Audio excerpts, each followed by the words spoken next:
क्योंकि उस double money से यहां बैठा मेरा मानना 90% आबादी उस डबल मनी से प्रताड़ित। गलत कह रहा हूं? पीछे तक के चाहता हूं और दाएं हाथ पे जितने मेरे माता बहनों बैठे हैं, गलत है कि सही है? और आज आपके सामने खड़े होकर पूछना चाहता हूं, ऐसे कितने लोग हैं जिन्होंने रमेश से पूछ करके डबल मनी में अपना पैसा लगाया था? सारे लोगों से जवाब चाहता हूं भाइयों बहनों, क्योंकि आज रमेश को डबल मनी के कारण से प्रदेश के नेताओं ने नीचे गिराने का काम किया। मैं सारे लोगों से पूछना चाहता हूं कि डबल मनी में कितने लोगों ने रमेश को पूछ के पैसा लगाया है? कितने ऐसे लोग हैं जिनको रमेश ने बोला? यदि आपके गांव में कोई व्यक्ति किसी का मर्डर कर दे तो क्या आप आरोपी बनोगे? क्या कितने लोगों को पुलिस आरोपी बनाएगी? मेरा दोस्त सिर्फ इतना है कि डबल मनी को चलाने वाले लोग बोले गांव के थे। ये सच्चाई है, सब जानते हैं। डबल मनी का संचालन करने वाले लोग बोले गांव के थे। और यह भी सच्चाई है कि वो डबल मनी को चलाने वाले लोगों से लाजी गिरनापुर की जनता को कोई तकलीफ नहीं थी। किसी को तकलीफ थी? अरे किसी को माता बहनों बताइए, क्योंकि कई हमारी मां ने बहनों ने समूह का पैसा लगा दिया। गलत है जी? आखिर एक बात ये बताइए, किसी को उन लोगों से तकलीफ थी? तकलीफ इस क्षेत्र में सिर्फ एक को थी। इस पूरी विधानसभा क्षेत्र में एक को तकलीफ थी। किसको? किसको तकलीफ थी?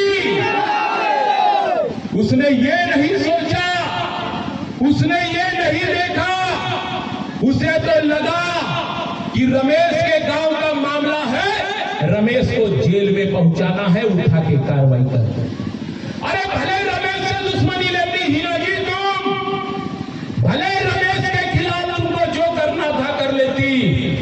एक बार विधानसभा में चिल्लाने के पहले ये तो समझ लेना था कि हजारों लोगों का करोड़ों रुपया उनके पास लगा है, उस पैसे का क्या होगा? सोचा उन्होंने? आज सब लोग आरोप लगाते हैं कि रमेश भटेरे ने डबल मनी में कार्रवाई करा दी। रमेश भटेरे के कारण डबल मनी वालों पे कार्रवाई हुई। जिसको देखो वही कहता था। कई लोग मेरे दरवाजे आते थे। भाइयों बहनों, ये मां जगदंबा का नवरात्रि का पर्व चल रहा है, साक्षात शक्ति के स्वरूप का पर्व चल रहा है। जो झूठ बोले उसे परमात्मा ये जन्म क्या 100 जन्म तक माफ ना करे। मुझे भी पता है कि वो लोग गलत करते थे, क्योंकि दुनिया में ऐसी कोई व्यवस्था नहीं थी जो 4 महीने और 6 महीने में पैसे को डबल कर दे। वो जो भी करता रहा होगा, सोमेंद्र कंगराने, हेमराज माडारे, अजय तिड़के, वो जो भी करते रहे होंगे मुझे नहीं पता और ना किसी को पता, लेकिन ये सच्चाई है कि वो लोगों को पैसा वापस देते। गलत कह रहा हूं? क्योंकि कई लोग जाते थे, कई लोग जमा करते थे, कई लोग अपना जमा पैसा वापस लाते थे। वो क्या करता था नहीं पता, लेकिन ये क्रम चल रहा था, चलते रहा। और यदि इतनी आपत्ति थी हिना कावरे को डबल मनी वालों से, तो अपने सगे भाई की शादी में उन्हें क्यों वीआईपी अतिथि बना के बुलाया गया था? इस बात का जवाब कौन देगा? इस बात का कौन विचार करेगा? उसे कोई चीज से तकलीफ नहीं थी भाइयों बहनों, उसे सिर्फ और सिर्फ तकलीफ इस बात की थी कि रमेश भटेरे को जैसे भी हो जेल के भीतर पहुंचे। अरे सच को कोई छुपा नहीं सकता भाइयों साथियों। सत्य आज नहीं कल उजागर होता है। हुआ भी यही। सारा क्षेत्र मुझे कहता था कि मैंने डबल मनी पे कार्रवाई कराया। दादा कोटेश्वर गलत नहीं कर सकते, मां लंचकाई गलत नहीं कर सकती। 15 दिन पहले कांग्रेस की जन आक्रोश रैली इसी लांजी के बस स्टैंड में हुई। खुद हिना कांवरे ने कहा है, बहुत से लोगों ने शायद व्हाट्सएप पे फेसबुक पे देखा होगा और नहीं भी देखे होंगे, आने वाले समय में मैं दिखाऊंगा गांव गांव आप लोग क्या कहती है। बोले डबल मनी पे ऐसे ही कार्रवाई नहीं हो पाई। 2.5 घंटे विधानसभा के भीतर सरकार और मंत्री से लड़ाई करी हूं, तब जाके डबल मनी पे कार्रवाई कराई हूं। ये मैं नहीं कहता, ये लांजी क्षेत्र की विधायक हिना कांवरे कहती है। और जब खुद स्वीकार कर ले, क्या उसके बाद भी और कोई सच्चाई की आवश्यकता है? मैं कहां से गुनाहगार हूं? अरे मारने वाले से बचाने वाला बड़ा होता है, आज तक हम पढ़ते आए हैं। मैंने हमेशा इस बात का प्रयास किया है, क्या मुख्यमंत्री जी से, क्या अधिकारियों से, सबसे, कि उनको जेल के बाहर करो, आए और पहले लोगों का पैसा वापस करे। मैंने रात दिन इस बात के लिए लड़ा कि लोगों का पैसा वापस हो। जब वो जेल में बंद थे, मैं उन लोगों से मिलने के लिए जेल में तक के गया हूं, सिर्फ इस बात के लिए कि तुम बाहर आओगे तो लोगों का पैसा दोगे कि नहीं दोगे। और वो लोग कहते भी थे कि हम 3 दिन में, 4 दिन में लोगों का पैसा वापस कर देंगे। और मैंने प्रयास भी किया कि ये जेल से बाहर आए और लोगों का पैसा दें, लेकिन उनके मन में क्या था वो तो वो जानते थे। आज भी लांजी क्षेत्र के लोग अपने पैसे के लिए तड़प रहे हैं, अपने पैसे के लिए परेशान हो रहे हैं। नहीं हो रहे? हो रहे हैं, नहीं हो रहे हैं? सारा का सारा क्षेत्र। कल भी 2 लोग मुझे मिले। अभी एक दिन में ये भूसा डोंगरी लोहारा के आगे झाड़ी में एक माता राम है, बिरनपुर झपाड़ की, वो लौकी बेचती है। उस रोड वाले जानते होंगे, रिसेवाड़ा रोड वाले, लौकी और तरोई बेच रही थी। मैं वो माता राम के पास रुका। वो बेचारी बुजुर्ग माता राम कहती है कि बेटा मोर पैसा लगे है डबल मनी में, मिली का नहीं। सोचो, मैंने कहा कितना लगे? मैं तो कहती है 50,000 रुपया बेटा दी हूं। तो मैं पूछा भी कि तोड़ तेरा पैसा कहां ले आई? तो बोले मोर नाती और ईटा बेची से, उससे सच्चाई बता रहा हूं, चाहे तो पता कर लेना। ऐसे ऐसे लोगों का पैसा लगा है। अरे रमेश इतना बेईमान नहीं हो सकता कि ऐसे माता रामों का पैसा लगा हो और वो पैसे को डुबवा दे या पैसे के खिलाफ कार्रवाई करे। इतना बेईमान नहीं हो सकता। मुझमें यदि सच्चाई होगी या वास्तव में रमेश सच होगा, तो न्याय इस धरती पे बैठा भगवान करेगा और वो न्याय ऊपर बैठा हुआ वो परमात्मा भी करेगा। ठीक है, काल चक्र चलता है, समय ऊंचा नीचा आगे पीछे होते रहता है, मैं मानता हूं। एक बार हिना कांवरे बता दे, डबल मनी पे तुमने कार्रवाई तो करवाया है, लोगों का करोड़ों रुपए तुमने डुबवाया है, लेकिन एक बार हिना कांवरे तुम अपना वो बयान बता दो जिसमें तुमने ये बोला हो कि लोगों का पैसा वापस कराए प्रशासन, उनके माध्यम से जैसे भी हो लोगों का पैसा वापस होना चाहिए। 2.5 घंटे विधानसभा में कार्रवाई के लिए लड़ सकते हो, वो 2.5 मिनट बता दो जिसमें तुमने लोगों के पैसे की वापसी के लिए प्रयास किया। एक बात और कहना चाहता हूं, इस ब्रह्मांड में, इस धरती में न त्रेता युग में रावण का घमंड टीका है, न द्वापर युग में कंस का घमंड टीका है। उसके लिए तो परमात्मा ने साक्षात अवतार लेकर के उन्हें नेस्तनाबूद किया। लेकिन आज भी मैं नहीं मानता किरनापुर को अलग और लांजी को अलग। मैं तो ये मानता हूं कि परिसीमन हो गया है तो लांजी और किरनापुर एक है। सर्रा कसंगी से लेके कट्टी पार तक पूरा का पूरा हमारा अपना लांजी विधानसभा है, मैं ये मानता हूं। मैंने जितनी सेवा लांजी की किया है उतनी ही सेवा किरनापुर और वहां के लोगों की किया है। लेकिन आज की विधायक क्या कहती है? आज के विधायक को इस बात का घमंड, और ये मैं नहीं कह रहा हूं, यह आरोप नहीं लगा रहा हूं, दिन रात व्हाट्सएप और फेसबुक को नहीं देखे होंगे, आने वाले समय में वह भी दिखाऊंगा भाइयों बहनों। हीना कावरे को इस बात का घमंड कि 25% का किरनापुर 75% की लांजी की छाती पे मूंग दलता है, 75% लांजी के ऊपर राज करता है, 25% का किरनापुर। ये घमंड, ये अभिमान, ये अहंकार ज्यादा दिन टिकने वाला नहीं है हीना कावरे जी। तुम ये भेदभाव यदि करो कि किरनापुर और लांजी में किरनापुर सर्वश्रेष्ठ है और किरनापुर की 25%, लांजी के 75% के ऊपर राज करती है, लानत है तुम्हारी ऐसी सोच को और धिक्कार है तुम्हारे ऐसे सोच को कि तुम क्षेत्र में इस तरीके का भेदभाव पालते हो। मैं खुली चुनौती आज इस मीडिया के माध्यम से और अपने लांजी किरनापुर क्षेत्र की जनता के माध्यम से लांजी क्षेत्र के विधायक को 10 साल से इस क्षेत्र में विधायक है, खुली चुनौती आप लोग को साक्षी मान के देता हूं भाइयों बहनों कि लांजी क्षेत्र के विकास को लेकर और इस डबल मनी के विषय को लेकर के वो खुलेआम मेरे साथ साक्षात्कार करें, मेरे आमने सामने बैठ करके, और लांजी के विकास और डबल मनी के विषय को लेकर के मैं हीना कावरे से खुले मंच पे बात करना चाहता हूं। कोई हमें किसी की आवश्यकता नहीं है, जनता देखे उस दृश्य को कि डबल मनी में तुमने ये कदम क्यों उठाया और लांजी क्षेत्र के विकास के लिए तुमने क्या किया है। जन आशीर्वाद सम्मेलन में गरजे रमेश। डबल मनी को लेकर विधायक कावरे पर साधा निशाना। जनता एवं कार्यकर्ताओं ने दी चुनाव लड़ने हरी झंडी। अब पार्टी करे सही निर्णय। 25 से 30 हजार लोगों का सैलाब रानी अवंतीबाई स्टेडियम में उमड़ा।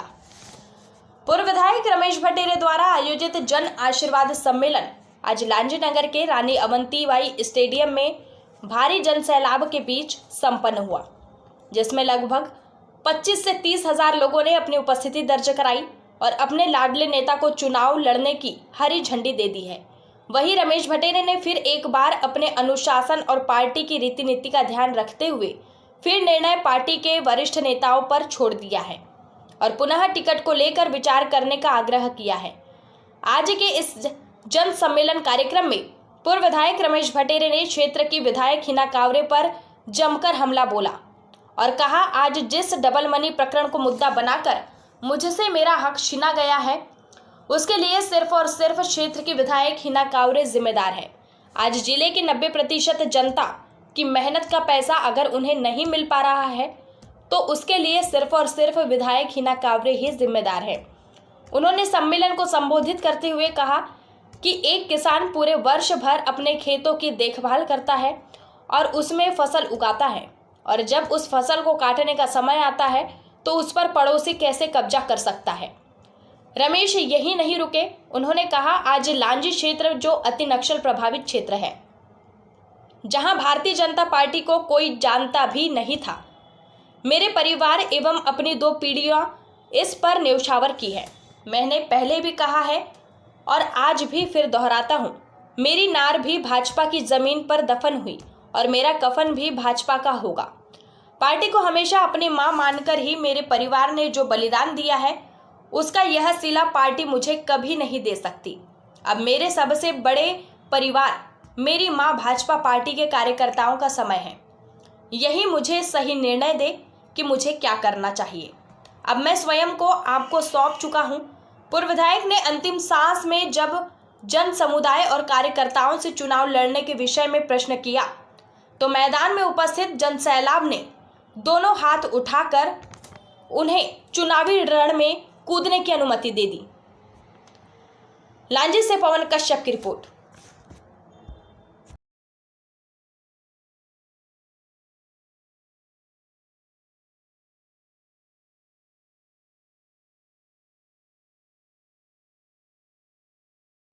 इस रमेश के ऊपर जता दो 30 जनवरी महात्मा गांधी की पुण्यतिथि के पहले यदि आपके पहला में जियो का नेटवर्क नहीं लगा दिया तो मैं रमेश नहीं और मैं आपका हूं। लेकिन एक बार भरोसा इस रमेश पे। और आज एक चीज और कहना चाहता हूं भाइयों बहनों, ये लोकतंत्र में चुनाव सबसे बड़ा पर्व है। 17 नवंबर मध्य प्रदेश में चुनाव का बिगुल बज चुका है। चुनाव की आचार संहिता लग चुकी है और 17 नवंबर को मतदान है। मेरी माताओं बहनों, मेरे भाइयों साथियों, इस लोकतंत्र में मैंने पहले ही कहा कि आपसे बड़ा न्यायाधीश कोई नहीं। और आज एक जन आशीर्वाद सम्मेलन मैंने आपके बीच बुलाया है। मुझे कोई चुनाव लड़ने का शौक नहीं है। चुनाव लड़ना मेरी भूख नहीं है। अरे मैं 10 साल बिना पद के रह गया हूं। एक दिन मैंने अपने पार्टी के कार्यकर्ता को इस क्षेत्र में विधायक की कमी महसूस नहीं होने दिया। अपना खाना पीना त्याग दिया। ये मेरी मां बैठी है, ये जानती है, मेरा परिवार बैठा है, जानते हैं। 30 दिन में मित्रों 20 दिन ऐसा होता है जब एक टाइम का मैं खाना नहीं खा पाता। और इतनी जल्दबाजी मेरे को रहती है, लोग आए हैं उनसे मिलने या क्षेत्र में जाना है, कोई ना कोई काम करना। कोई मुझे दोपहर में घर में नहीं मिल सकता था, क्योंकि लोग आते थे दोपहर में, कोई तो सबको पता रहता था कि मैं नहीं मिलता, क्योंकि मुझे भूख थी। मेरे स्वर्गीय पिता दिलीप भटेरे जी 1972 में एग्रीकल्चर इंजीनियर बन गए थे मध्य प्रदेश शासन में। मैंने कांदरी कला में इस बात को कहा था, लेकिन समाज और क्षेत्र के विकास के लिए मेरे पिताजी ने नौकरी छोड़ी थी। आज दुनिया में नहीं है और अपने पिता की बागडोर को अपने पार्टी के कार्यकर्ताओं के निर्देश पे और लांजी क्षेत्र की जनता के आह्वान पे संभाला और 15 साल से चलाते आया है।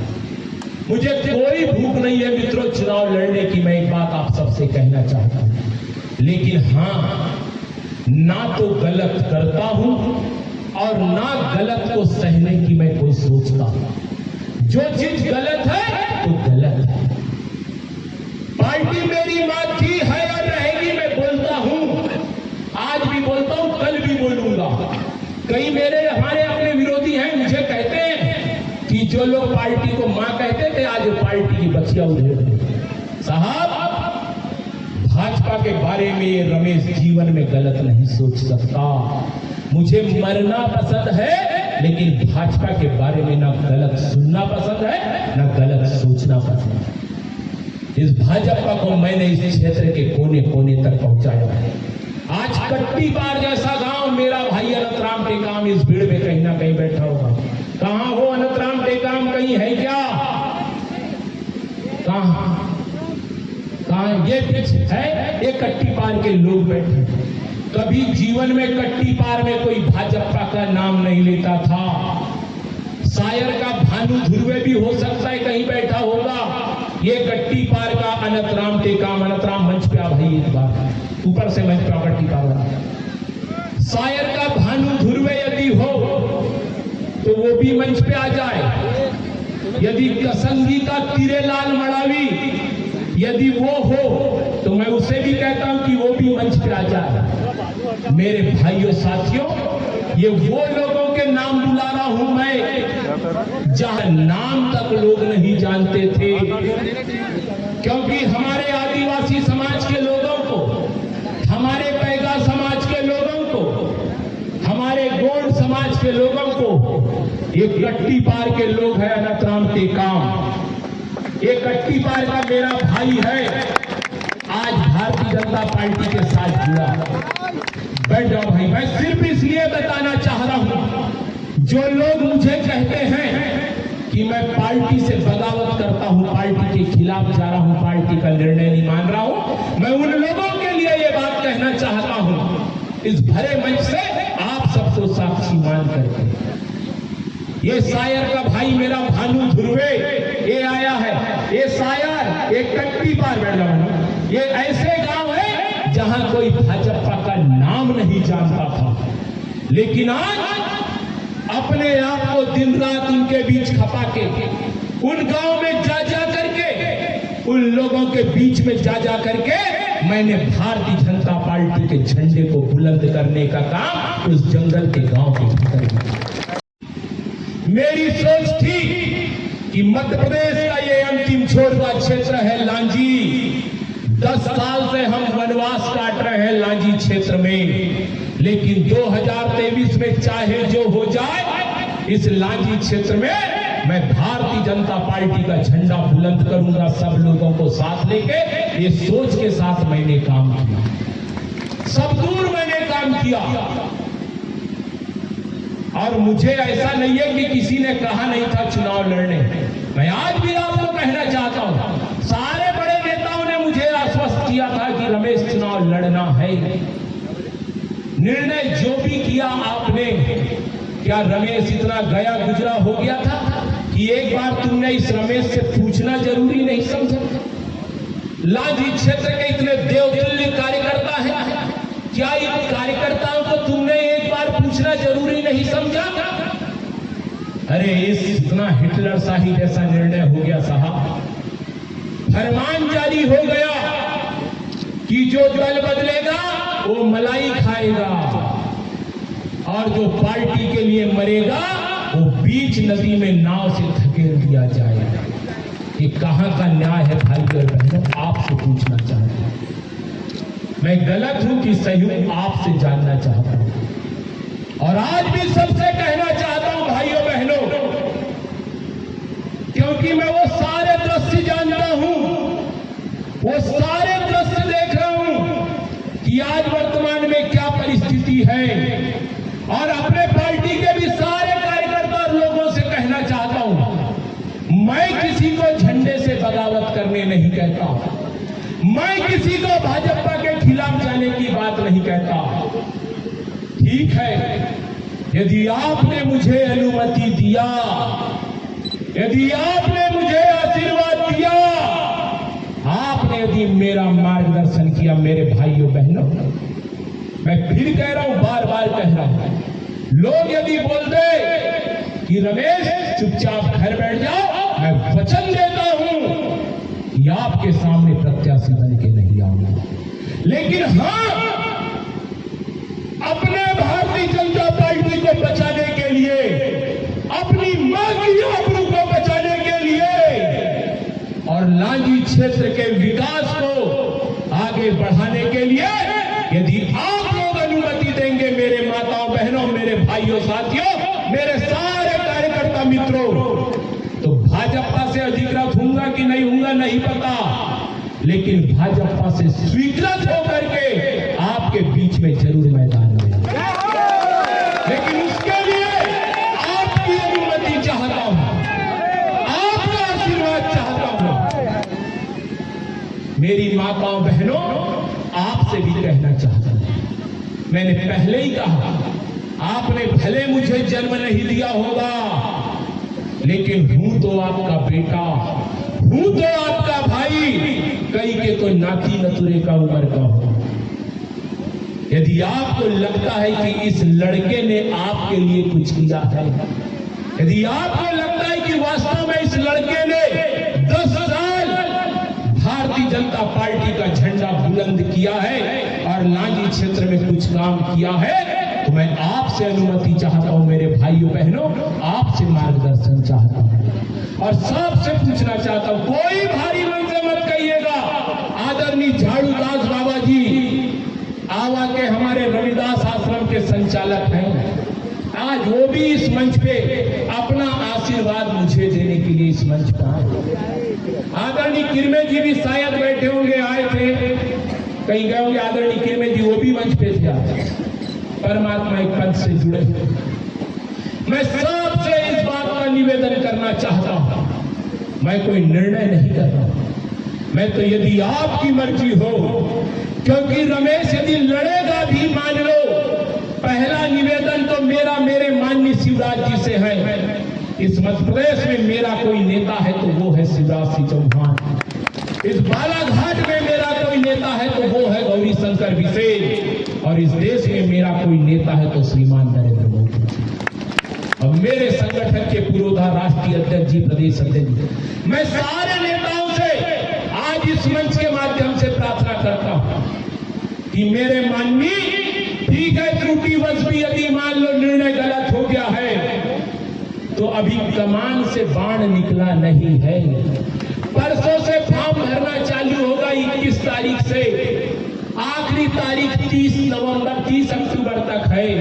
और ये तो मेरा सौभाग्य माता बहनों, उस दादा कोटेश्वर का आशीर्वाद है, उस लंचकाई मैया का आशीर्वाद है, ये महज संयोग है कि जिस दिन आपका रमेश 41 साल का होगा, उसी 17 नवंबर को लांजी किरनापुर में विधानसभा की होगी। ये सिर्फ और सिर्फ मेरा सौभाग्य कि मेरे जन्मदिन के दिन इस विधानसभा में मतदान होने वाला है। कई लोग मुझे कहते हैं, आज भी कई लोग जब इस भीड़ को देखते हैं तो बोलते हैं भैया अब पीछे नहीं झुकना है। कई एक आदमी ने पृथ्वीराज चौहान और चंद्रवरदाई का वो लाइन बता दिया कि 8 सुल्तान है और मत चुके चौहान। एक लाइन अभी बता रहे थे मुझे, बोले भैया अब नहीं बैठना है। जनता यदि आपके साथ है, यदि कार्यकर्ता आपके साथ है तो घर मत बैठो, कमान संभालो और लोगों के बीच जाओ। पार्टी के नेताओं ने अन्याय कर भी दिया तो क्या हुआ, जनता आपके साथ न्याय करेगी। लेकिन मैं भावनाओं में नहीं रह रहा। जब तक कि आपकी अनुमति ना हो और आप बोलोगे भी तो मैं कोई लड़ने की घोषणा नहीं, मैं तो अपने नेताओं के सामने अभी भी गिड़गिड़ा रहा हूं कि एक बार लांजी की नब्ज को टटोली।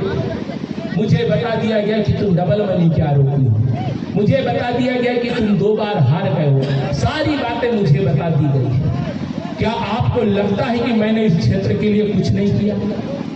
जिनको लगता है कि मैंने कुछ नहीं किया वो भी बोले, और जिन्हें लगता है कि कुछ किया है वो आपसे पूछना चाहता हूँ, क्या आपका आशीर्वाद मुझे मिलेगा? सारे लोगों से जानना चाहता हूँ, 1 मिनट के लिए हाथ दुखेगा लेकिन मेरी माताओं बहनों, मेरे भाइयों, मैं आपसे निवेदन करना चाहती हूँ कि मेरा बेटा रमेश भटेरे आपका भाई है, आपका बेटा है, आपका नाती है। वो 10 साल हार में भी आपकी सेवा करा, लांजी और किरनापुर क्षेत्र की सेवा करा, तो आपका आशीर्वाद रहेगा तो रमेश मैदान में आएगा। पार्टी ने जो भी निर्णय लिए अभी समय है, मैं आप सब जनता जनार्दन से निवेदन करती हूँ कि माता जी से प्रार्थना करो कि वो आपकी सेवा में तत्पर लगा रहे।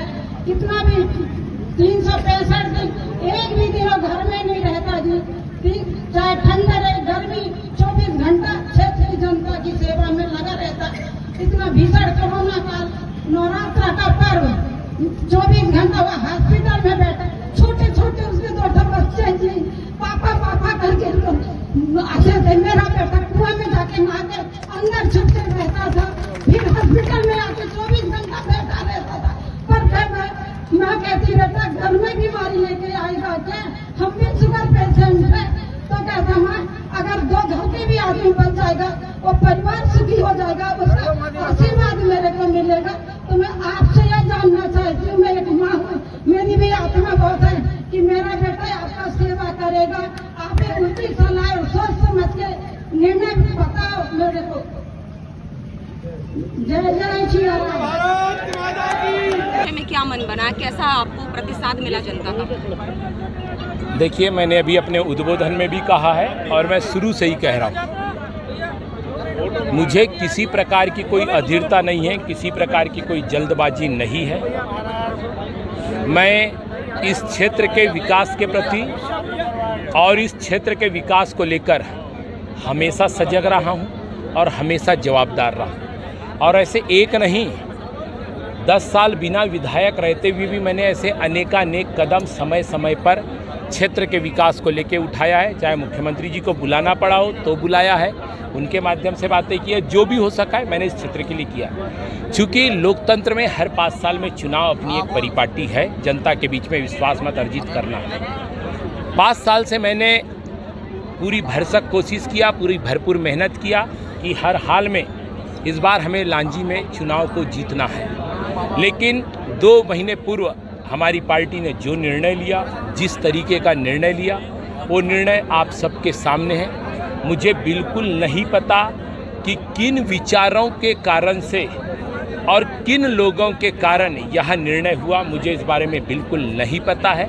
लेकिन हाँ, मैं इतना ज़रूर कहूँगा क्योंकि लोकतंत्र में सत्ता की जो ताकत होती है वो क्षेत्र के विकास में हमको आगे बढ़ाती है, क्षेत्र के विकास के लिए आगे बढ़ने हेतु प्रेरित करती है। जो जन समुदाय आज आप देख रहे थे, पार्टी का जो स्वरूप देख रहे थे, यहाँ सिर्फ पार्टी के कार्यकर्ता नहीं, लांजी क्षेत्र के जनता जनार्दन, क्योंकि मैंने सबको बुलाया था, क्या अपना क्या पराया, क्या पक्ष क्या विपक्ष, क्या छोटा क्या बड़ा, हमारे लोगों ने सबको आमंत्रित किया था और सब लोग बड़ी संख्या में आज यहाँ आए भी थे। नहीं, आज भी मैं चुनाव लड़ूंगा अथवा नहीं लड़ूंगा और भी अपने लोगों से चर्चा करके, क्योंकि चुनाव अकेले के बस का काम नहीं है। मैं इतना बड़ा नहीं हूं कि अकेले के दम पे मैं चुनाव लड़ने का निर्णय कर सकूं। सामूहिक निर्णय मैंने कुछ दिन पहले कार्यकर्ताओं से पूछा था, आज जनता के बीच में भी अपनी बात रखा है, जनता के बीच में भी अपनी चर्चा किया है और भी अन्य लोगों से चर्चा करके अपनी पार्टी से निवेदन करूंगा, आवेदन करूंगा कि एक बार पुनर्विचार लांजी विधानसभा सीट पे करे और नहीं तो उसके बाद एक बार फिर और वरिष्ठों से राय करके जो होगा फिर आगे कदम बढ़ाएंगे। यदि पार्टी अपना निर्णय नहीं बदलती है और राजकुमार कर रहे जी की टिकट वापस नहीं होती है, ऐसी स्थिति में आपका क्या निर्णय होगा? क्या आप भाजपा का साथ देंगे राजकुमार कर रहे जी को जिताने के लिए? देखिए, भाजपा शब्द की तो जहाँ तक बात है, मैं भी भाजपा हूँ, मैं भाजपा से बाहर नहीं। यदि मुझे लड़ना भी पड़ा निर्दलीय रूप में, यदि लड़ने की स्थिति बनी भी तो भी मैं चुनाव के बाद भाजपा के साथ हूँ। हो सकता है पार्टी मुझे निष्कासित कर देगी यदि मैं निर्दलीय लड़ूंगा, लेकिन मेरे कार्यकर्ता भाव को निष्कासित पार्टी कभी नहीं कर सकती और मैं हमेशा कार्यकर्ता भाव के साथ पार्टी के भीतर हूँ। यदि निर्दलीय चुनाव भी लड़ा और यदि चुनाव लांजी की जनता ने मुझे जिताया तो भी भारतीय जनता पार्टी और शिवराज के लिए। ये जनचर्चा मुझे आप लोगों के माध्यम से पता चल रही, बाकी मेरी तरफ से अभी तक ऐसा कुछ भी नहीं है और कोई दूसरी पार्टी ज्वाइन करने का इस समय रमेश के लिए और इस जन्म में संभव नहीं है। जी धन्यवाद। बहुत बहुत आप